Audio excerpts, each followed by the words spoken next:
Y'all, listen to this wild story out of the San Francisco Chronicle. So it says he was a COVID hermit for 2 years. Omicron finally got him, then doctors made it worse.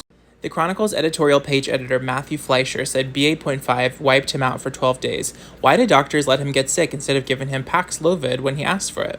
Also, they really made sure to make sure this is known as an opinion article, everywhere, it's all caps, opinion!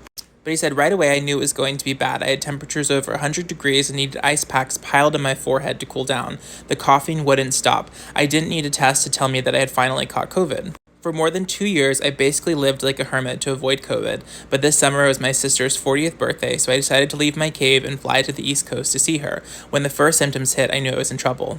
BA.5 just wiped me out for 12 days. Why did doctors let me get sick instead of giving me Paxlovid when I asked for it, writes Matt Fleischer, the Chronicle's editorial page editor.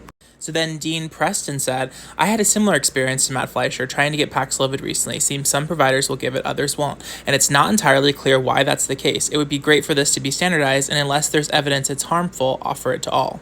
Continued, they said, local pharmacists wouldn't have anything to do with me. Neither would urgent care. I called my health provider back in San Francisco for a prescription, but it told me I wasn't eligible for Paxlovid and had to rest and ride it out. And then people are weighing in saying, yeah, similar things happened to me. My wife got it, I didn't get it. And so naturally, if an antiviral drug like Paxlovid exists that could potentially ease people's COVID symptoms by preventing the virus from replicating in our bodies before it spreads, why aren't people prescribing it more often? And why are people being so precious about who they give it to? So then Monica Gandhi, who's an MD PhD, said that age matters so much, and basically people are going to have drastically different outcomes with this particular drug depending upon their age.